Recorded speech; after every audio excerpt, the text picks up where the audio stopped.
My love for chewy cookies is more than I can handle.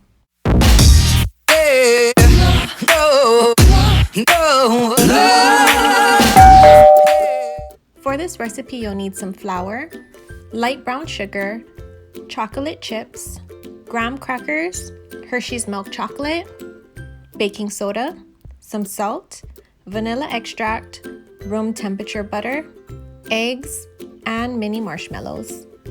In a large bowl, combine your room temperature butter, packed brown sugar, and salt. Whisk it up until it forms this wet sand-like texture. Once you have that all combined, add your eggs and your vanilla extract. Once you have that nicely combined, you're gonna add your flour and your baking soda. The consistency will thicken and it will eventually form into the cookie dough batter that we are all familiar with.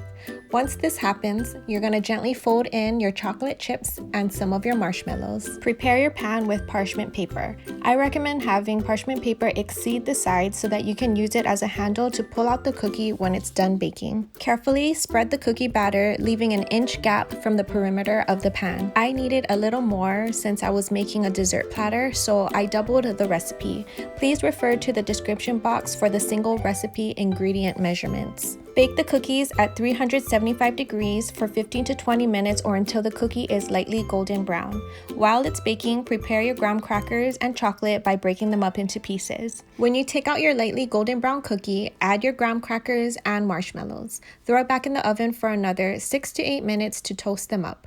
Once you take them out of the oven, immediately top it off with your Hershey's chocolate and allow the heat to melt it. It should fully melt within 10 minutes. I like to add a little more marshmallows for the added pop of white, but that is totally optional. Look at how easy it was to remove from the pan. Gotta thank the extra parchment paper for that.